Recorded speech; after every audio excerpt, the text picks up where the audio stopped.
जय श्री कृष्णा। नमस्कार दोस्तों, स्वागत है आप सभी का हमारे YouTube चैनल आर के भक्ति में। भक्तों, आज की वीडियो में आज सुने आप सोमवार व्रत कथा।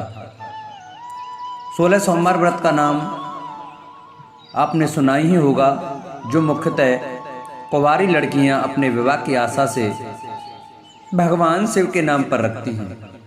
वहीं सुहागिन स्त्रियां भी इस व्रत को भगवान शंकर की कृपा प्राप्ति के लिए करती हैं। मान्यता के अनुसार ये व्रत पुरुषों के लिए भाग्योदय, सकल मनोरथ पूर्ण करने वाला है। वहीं यह व्रत स्त्रियों को मंचा वर और सौभाग्य प्रदान करता है। इसके अलावा ये व्रत रोग शोक दूर करने के साथ ही जाने अनजाने में किए गए पापों से मुक्ति प्रदान करता है। तो आइए भक्तों, हम अपनी कथा को प्रारंभ करते हैं। प्राचीन समय में एक नगर में एक धनवान साहूकार रहा करता था, जिसके घर में किसी प्रकार की कोई कमी नहीं थी, परंतु उसके कोई पुत्र नहीं था, जिस कारण वह काफी दुखी रहता था। उसे दिन रात यही चिंता सताती रहती थी। ऐसे में वह पुत्र पाने की कामना के लिए हर सोमवार भगवान शिव जी का व्रत और पूजन किया करता था और शाम के समय शिव मंदिर में जाकर के भगवान शिव जी के सामने दीपक जलाता था। उसके उस भक्ति भाव को देखकर देवी मां पार्वती ने शिव जी से कहा कि यह साहूकार आपका बहुत बड़ा भक्त है और सदैव आपका व्रत और पूजन बड़ी श्रद्धा के साथ करता है। इसकी मनोकामना पूर्ण करनी चाहिए। शिव जी ने कहा, हे पार्वती, यह संसार कर्म क्षेत्र है और जैसे किसान खेत में जैसा बीज बोता है वैसा ही फल काटता है।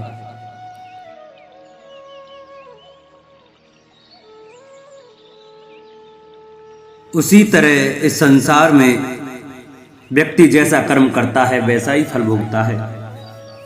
पार्वती जी ने अत्यंत आग्रह से कहा, प्रभु, जब यह आपका इतना बड़ा भक्त है और इसको अगर किसी भी प्रकार का दुख है तो उसे अवश्य दूर करना चाहिए, क्योंकि आप सदैव अपने भक्तों पर दयालु होते हैं और उनके दुखों को हमेशा दूर करते हैं। यदि आप ऐसा नहीं करेंगे तो मनुष्य आपकी सेवा व व्रत क्यों करेंगे? पार्वती जी के ऐसे आग्रह पर शिव जी बोले, हे पार्वती, इसके कोई पुत्र नहीं है। इसी चिंता में यह अत्यंत दुखी रहता है। इसके भाग्य में पुत्र ना होने पर भी मैं इसको पुत्र की प्राप्ति का वर दे सकता हूं, लेकिन वह पुत्र केवल 12 वर्ष तक जीवित रहेगा। इसके पश्चात वह मृत्यु को प्राप्त हो जाएगा।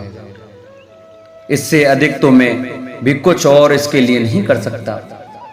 यह बातें साहूकार सुन रहा था। इससे उसको ना तो प्रसन्नता हुई और ना ही कुछ दुख हुआ। वह पहले की तरह ही शिव जी की व्रत और पूजा किया करता रहा। कुछ समय व्यतीत हो जाने पर यह बातें साहूकार सुन रहा था। इससे उसको न तो प्रसन्नता हुई और न ही कुछ दुख हुआ। वह पहले की तरह शिव जी महाराज का व्रत और पूजन करता रहा। कुछ समय व्यतीत हो जाने पर साहूकार की स्त्री गर्भवती हुई और 10वें महीने में उसे अति सुंदर पुत्र की प्राप्ति हुई। साहूकार के घर में बहुत खुशी मनाई गई, परंतु साहूकार ने उसकी केवल 12 वर्ष की आयु जानकर अधिक प्रसन्नता प्रकट नहीं की और न ही किसी को यह भेद बताया। जब वह बालक 11 वर्ष का हो गया तो उस बालक की माता ने उसके पिता से विवाह आदि के लिए आग्रह किया। तो वह साहूकार कहने लगा कि अभी मैं इसका विवाह नहीं कर सकता, अपने पुत्र को काशी पढ़ने के लिए भेजूंगा। फिर साहूकार ने बालक के मामा को बुलाकर उसको बहुत सा धन दिया और कहा, तुम इस बालक को काशी जी पढ़ने के लिए ले जाओ और रास्ते में जिस स्थान पर भी जाओ यज्ञ और ब्राह्मणों को भोजन अवश्य कराते जाना। फिर वह दोनों मामा भांजे यज्ञ करते और ब्राह्मणों को भोजन कराते हुए काशी जी की तरफ रवाना हुए। रास्ते में उनको एक शहर से गुजरना पड़ा। उस शहर में राजा की कन्या का विवाह था। और दूसरे राजा का लड़का जो विवाह करने बारात लेकर आया था वह एक आंख से काना था। उसके पिता को इस बात की बड़ी चिंता हो रही थी कि कहीं वर को देख कन्या के माता पिता विवाह में किसी प्रकार की अड़चन पैदा न कर दे। इस कारण जब उसने अति सुंदर सेठ के लड़के को देखा तो मन में विचार आया कि क्यों ना दरवाजे के समय इस लड़के से वर का काम चलाया जाए। ऐसा विचार कर वर के पिता ने उस लड़के और उसके मामा से बात की तो वे राजी हो गए। फिर उस लड़के को वर के कपड़े पहनाकर और घोड़ी पर चढ़ाकर दरवाजे पर ले गए और सब कार्य प्रसन्नता से पूर्ण हो गया। फिर वर के पिता ने सोचा कि यदि विवाह कार्य भी इसी लड़के के द्वारा करा लिया जाए तो क्या बुराई है। ऐसा विचार कर उसने लड़के और उसके मामा से कहा, यदि आप फेरों और कन्यादान के काम को भी करा दें तो आपकी बड़ी कृपा होगी और मैं इसके बदले में आपको बहुत सारा धन दूंगा। तो उन्होंने स्वीकार कर लिया और विवाह कार्य भी बहुत अच्छी तरह से संपन्न हो गया। परंतु जिस समय लड़का जाने लगा तो उसने राजकुमारी की चुन्नी के पल्ले पर लिख दिया कि तेरा विवाह तो मेरे साथ हुआ है, परंतु जिस राजकुमार के साथ तुमको भेजेंगे वह एक आंख से काना है और मैं काशी जी में पढ़ने जा रहा हूं। लड़के के जाने के पश्चात उस राजकुमारी ने जब अपनी चुन्नी पर ऐसा लिखा हुआ देखा तो उसने राजकुमार के साथ जाने से मना कर दिया और कहा कि यह मेरा पति नहीं है, मेरा विवाह इसके साथ नहीं हुआ है, वह तो काशी जी पढ़ने गया है। राजकुमारी के माता पिता ने अपनी कन्या को विदा नहीं किया और बारात वापस चली गई। उधर सेठ का लड़का और मामा काशी जी पहुंच गए। वहां जाकर लड़के ने पढ़ना शुरू कर दिया। जब लड़के की आयु 12 साल की हो गई उस दिन उन्होंने यज्ञ रचा रखा था कि लड़के ने अपने मामा से कहा, मामा जी आज मेरी तबीयत कुछ ठीक नहीं लग रही है। मामा ने कहा, अंदर जाकर सो जाओ और आराम करो। लड़का अंदर जाकर सो गया और थोड़ी देर के बाद में उसके प्राण निकल गए। जब उसके मामा ने आकर देखा तो वह मुर्दा पड़ा हुआ है तो उसको बड़ा दुख हुआ और उसने सोचा कि अगर मैं अभी रोना पीटना मचा दूंगा तो यज्ञ का कार्य अधूरा रह जाएगा, जो कि सही नहीं होगा। अतः उसने जल्दी से यज्ञ कार्य समाप्त किया और ब्राह्मणों के जाने के बाद रोना पीटना आरंभ कर दिया। संयोगवश उसी समय से पार्वती जी उधर से जा रहे थे। जब उन्होंने जोर जोर से रोने की आवाज सुनाई दी तो पार्वती जी शिव जी से कहने लगी, प्रभु कोई दुखिया रो रहा है, कृपया कर इसके कष्ट को दूर कीजिए। जब से पार्वती ने पास जाकर देखा तो वहां एक लड़का मुर्दा पड़ा हुआ था। पार्वती जी कहने लगी, महाराज यह तो उसी सेठ का लड़का है जो आपके वरदान से पैदा हुआ था। अतः हे प्रभु इस बालक को और आयु दो, नहीं तो इसके माता पिता तड़प तड़प कर मर जाएंगे। पार्वती जी के बार बार आग्रह करने पर शिव जी ने उसको जीवन का वरदान दे दिया और भगवान शिव जी की कृपा से लड़का फिर जीवित हो गया। इसके बाद शिव जी और पार्वती जी कैलाश पर्वत की ओर चले गए। इसके पश्चात वह लड़का और उसका मामा उसी प्रकार यज्ञ करते और ब्राह्मणों को भोजन कराते अपने घर की ओर वापस चल पड़े। रास्ते में उसी शहर में आए जहां उसका विवाह हुआ था। वहां पर आकर उन्होंने यज्ञ आरंभ कर दिया तो उस लड़के के ससुर ने उसको पहचान लिया और अपने महल में ले जाकर उसकी बड़ी खातिरदारी की, साथ ही बहुत से दास दासियों सहित आदर पूर्वक लड़की और जमाई को विदा भी किया। जब वे अपने शहर के निकट आए तो मामा ने कहा कि पहले मैं तुम्हारे घर जाकर खबर कराता हूं। जब उस लड़के का मामा घर पहुंचा तो लड़के के माता पिता घर की छत पर बैठे हुए थे और यह प्रण कर रखा था कि यदि हमारा पुत्र सकुशल लौट आया तो हम राजी खुशी नीचे आ जाएंगे, नहीं तो छत से गिरकर अपने प्राण त्याग देंगे। इतने में उस लड़के के मामा ने आकर यह समाचार दिया कि आपका पुत्र वापस आ गया है। तो उनको विश्वास नहीं आया। तब उसके मामा ने शपथ पूर्वक कहा कि आपका पुत्र अपनी स्त्री के साथ बहुत सारा धन साथ लेकर आया है तो सेठ ने आनंद के साथ उसका स्वागत किया और बड़ी प्रसन्नता से साथ रहने लगे। माना जाता है कि इसी प्रकार से जो कोई भी सोमवार के व्रत को धारण करता है अथवा इस कथा को सुनता है उसकी समस्त मनोकामनाएं पूरी होती हैं। दूसरी कथा इस प्रकार से है। एक बार भगवान भोलेनाथ और माता पार्वती जी मृत्यु लोक घूमने की इच्छा से मृत्यु लोक में आए। यह माता पार्वती व भगवान शंकर जी मृत्यु लोक में घूमते घूमते विदर्भ देशांगत अमरावती नामक नगरी पहुंचे, जो कि बहुत ही सुंदर थी। यहाँ उन्होंने देखा कि अमरावती नगरी अमरपुरी के दृश्य सभी प्रकार के सुखों से भरपूर थी।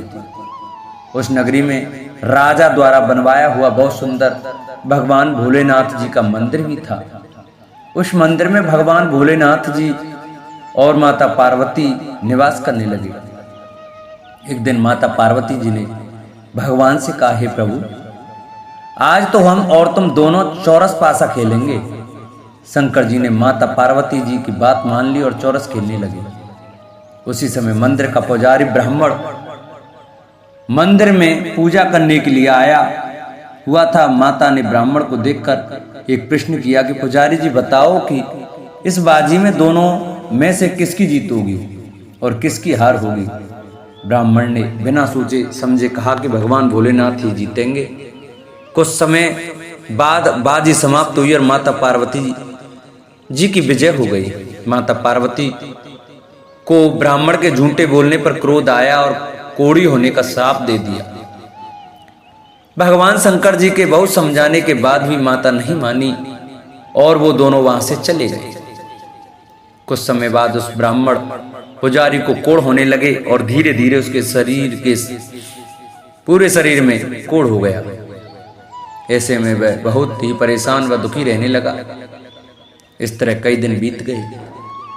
फिर एक दिन देवलोक से अप्सराएं शिवजी की पूजा करने उसी मंदिर में आईं।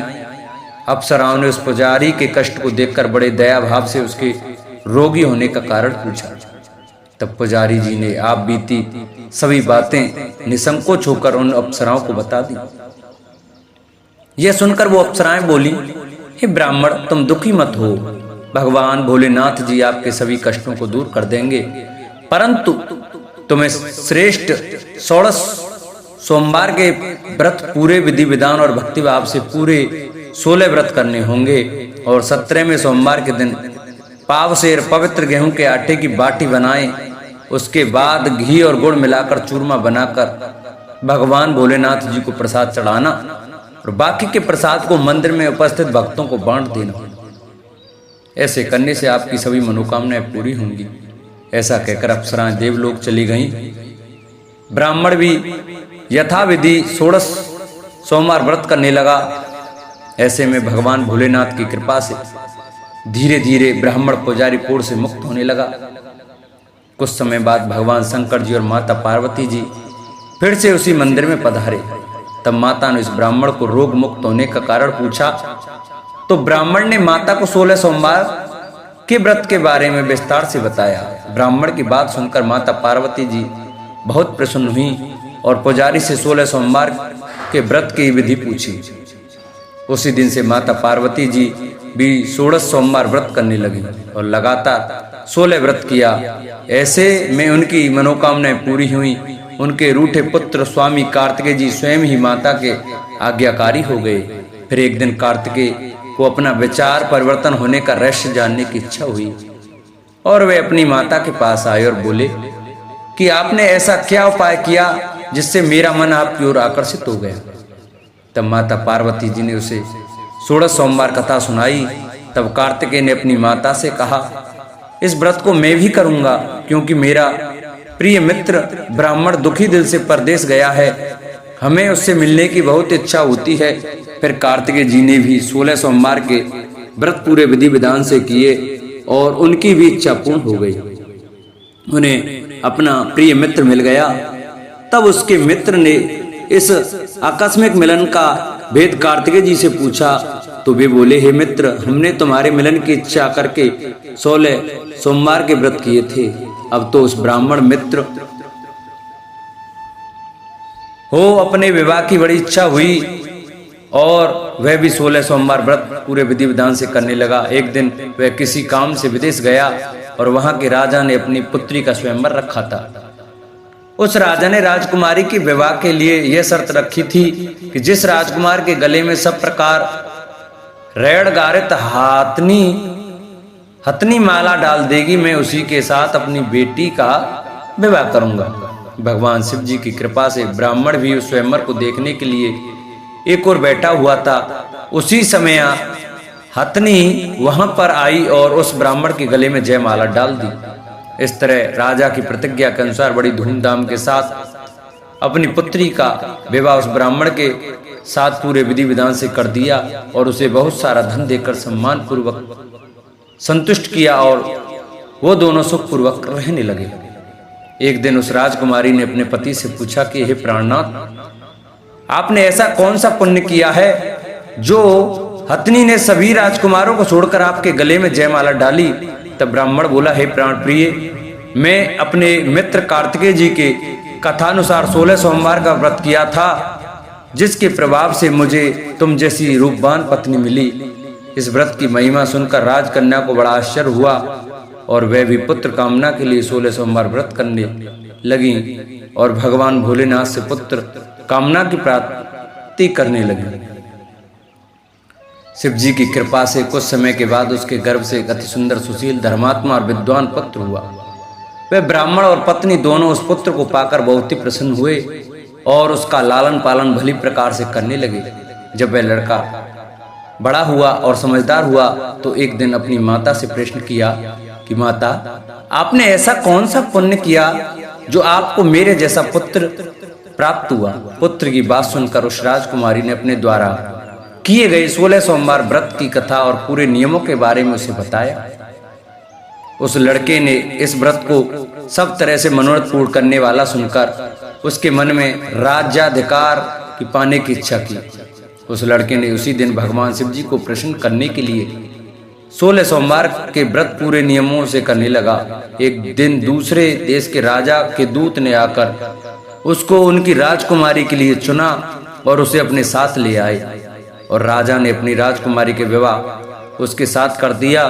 धीरे धीरे राजा वृद्ध हो गया और उसके लिए राज का संभालना मुश्किल हो गया। उसने अपने दामाद का राज्य तिलक कर दिया और वहां का राजा घोषित कर दिया। इस तरह ब्राह्मण पुत्र राजा बनकर भी यह व्रत करता रहा। जब 17वां सोमवार का व्रत आया तो उसने अपने रानी से सभी सामग्रियों सहित भगवान भोलेनाथ जी के मंदिर आने को कहा, किंतु रानी मंदिर नहीं आई और उसने अपने दास दासियों को पूजा की सामग्री लेकर मंदिर भेज दिया।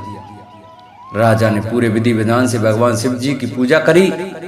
जब वह वहां से जाने लगा तो उसने सुना कि आकाशवाणी से एक आवाज आई और उसने कहा, हे राजा, अपनी इस रानी को राजमहल से निकाल दे, नहीं तो ये तेरा सर्वनाश कर देगी। इस वाणी को सुनकर राजा आश्चर्य में पड़ गया और उसने तुरंत मंत्रियों की बैठक बुलाई और आप बीती सुनाई। मंत्री आदि सभी बड़े विस्मय और दुख में डूब गए, क्योंकि जिस कन्या के साथ राज्य मिला है राजा उसी को राज से निकालने का जाल रच रहा है, यह कैसे हो सकेगा। अतः में राजा ने अपनी रानी को राजमहल से निकाल दिया। रानी दुखी हृदय से अपने भाग्य को कोसती हुई अपने राज से बाहर चली गई। बिना चप्पलों के और फटे वस्त्र पहने भूखी प्यासी धीरे धीरे चलकर एक नगर में जा पहुंची। उस नगर में एक बुढ़िया रोज सूत काट कर बेचने जाती थी। रानी की करुण दशा देख बुढ़िया बोली, तू मेरे साथ चल, मेरे सूत बिकवा दे, मैं वृद्ध हूँ, भाव नहीं जानती हूँ। यह सुनकर रानी बुढ़िया के सिर से सूत की गठरी उतारकर अपने सिर पर रख ली। अचानक से आंधी आई और बुढ़िया के सभी सूत हवा में उड़ गए।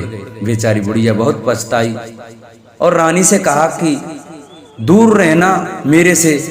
अब रानी एक तेली के घर गई और काम मांगने लगी कि अचानक से उस तेली के सभी मटके शिवजी के प्रकोप से चटक गए। ऐसी दशा देखकर उस तेली ने रानी को अपने घर से निकाल दिया। इस प्रकार रानी अत्यंत दुख पाती हुई एक नदी के तट पर गई तो देखा कि नदी अचानक सूख गई। उसके बाद रानी एक वन में गई वहां जाकर उसने एक सरोवर देखा और वह पानी पीने के लिए सरोवर की सीढ़ी उतरी और पानी पीने के लिए जैसे अपने हाथों को आगे बढ़ाया तो देखा कि सरोवर का पानी नीलकमल के सदृश जल असंख्य कीड़ों में गंदा हो गया। रानी ने अपने भाग्य का दोषारोपण करते हुए उस सरोवर का जल पीकर अपनी प्यास बुझाई। आराम करने के लिए एक पेड़ की शीतल छाया में विश्राम करने के लिए लेटी तो देखा कि उस पेड़ की सभी पत्तियां झड़ गईं। ऐसे में रानी जिस पेड़ के नीचे जाती उसी पेड़ की पत्तियां अपने आप झड़ जाती। वन सरोवर और पेड़ों की ऐसी दशा देखकर गाय चराते हुए ग्वालों ने अपने गोसाई स्वामी जी से सभी बातें बता दी। गोसाई जी के आदेशानुसार ग्वाले रानी को पकड़कर गोसाई जी के पास ले आए। रानी की मुख कांति और शरीर शोभा देखकर गोसाई जी जान गए कि यह कोई विधि की गति की मारी कुलीन अबला है। ऐसा सोचकर गोसाई जी ने रानी से कहा कि हे पुत्री, मैं तुमको पुत्री समान रखूंगा, तुम मेरे आश्रम में ही रहो और मैं तुम्हें किसी प्रकार का कष्ट नहीं होने दूंगा। गोसाई जी के ऐसे वचन सुनकर रानी को थोड़ी धीरज मिली और वह आश्रम में ही निवास करने लगी। आश्रम में रानी खाना बनाती तो उसके खाने में कीड़े पड़ जाते और जब वह पानी भर के लाती तो उसके में भी कीड़े पड़ जाते। अब तो गोसाई जी भी बहुत दुखी हो गए और रानी से बोला कि बेटी, तेरे पर कौन से देवता का कोप है जिससे तेरी ऐसी दशा है। गोसाई जी की बात सुनकर रानी ने कहा कि अपने पति के साथ भगवान शिव जी की पूजा करने नहीं जाने की पूरी कथा सुनाई। रानी की बात सुनकर गोसाई जी ने उसे इस कोप से मुक्त होने के लिए 16 सोमवार व्रत की कथा पूरे विधि विधान से करने को कहा। गोसाई जी की बात सुनकर वह प्रत्येक सोमवार का व्रत पूरे नियम से करने लगी। जब रानी के पूरे 16 व्रत हो गए और जब उसने 17वें सोमवार का व्रत किया और रोज की तरह भगवान भोलेनाथ की पूजा कर रही थी तो भगवान शिव जी के प्रभाव से राजा के मन में अपनी रानी का विचार उत्पन्न हुआ और सोचा कि मेरी रानी को गए बहुत समय बीत गया, न जाने कहां कहां भटकती होगी, मुझे उसे ढूंढना चाहिए। राजा ने यह सोचकर अपनी रानी की तलाश में चारों दिशाओं में अपने सैनिक को भेजा। सैनिक अपनी रानी को ढूंढते हुए गोसाई जी के आश्रम में आ पहुंचे।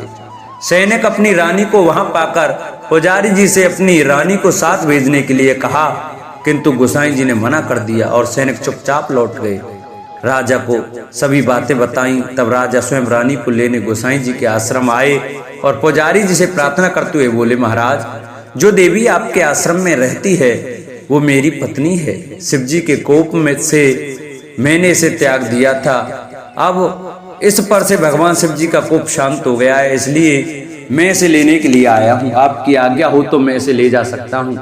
गोसाई जी ने राजा के वचनों को सत्य समझकर रानी को राजा के साथ जाने की आज्ञा दे दी। गोसाई जी की आज्ञा पाकर रानी अपने पति के साथ अपने राज्य के लिए चल दी। रानी के आने की खबर पाकर राज्य के निवासी अनेक प्रकार के बाजे बजाने लगे। नगर के दरवाजे पर तोरण बंदरवारों से विधि से नगर को सजाया। नगर में घर घर में मंगल गान होने लगे। पंडितों ने विविध वेद मंत्रों का उच्चारण करके अपनी रानी का स्वागत किया। इस प्रकार रानी ने अपनी राजधानी में पुनः प्रवेश किया। राजा ने अपनी रानी के आने की खुशी में ब्राह्मणों को अनेक प्रकार के दानादि देकर संतुष्ट किया। याचकों को धन धान्य दिया और पूरी नगरी में जगह जगह सदा व्रत खुलवाए, जहां भूखों और गरीबों को खाने को मिला। इस प्रकार राजा रानी भगवान भोलेनाथ जी की कृपा से सभी प्रकार के सुख भोगते हुए और 16 सोमवार व्रत की कथा करते रहे। अंत में अनेक प्रकार के सुख भोगते हुए शिवपुरी को पधारे। इसी कारण कहते हैं कि जो मनुष्य भगवान भोलेनाथ जी की भक्ति मन वचन कर्म द्वारा 16 सोमवार के व्रत पूरे विधि विधान से करेगा, वह इस मृत्यु लोक से समस्त सुख को भोग कर अंत में भगवान के चरणों में शिवपुरी को प्राप्त होगा और इस व्रत के करने से सबके मनोरथ पूर्ण होंगे। बोलो शंकर भगवान की जय। जिन भक्तों को हमारी यह सोमवार की व्रत कथा अच्छी लगी हो वो हमारी वीडियो को ज़्यादा से ज़्यादा शेयर करें। जिन्होंने अभी तक चैनल को सब्सक्राइब नहीं किया है वो हमारे चैनल को सब्सक्राइब करें और बगल में घंटी का बटन अवश्य दबाएं, जिससे कि हम जो नई वीडियो अपलोड करें उसका नोटिफिकेशन आपके पास अवश्य पहुँचे। हमारी वीडियो को लाइक करें और कमेंट में ओम नमः शिवाय, ओम उमा महेश्वराय नमः अवश्य लिखें। बोलो शंकर भगवान की जय। बोलो।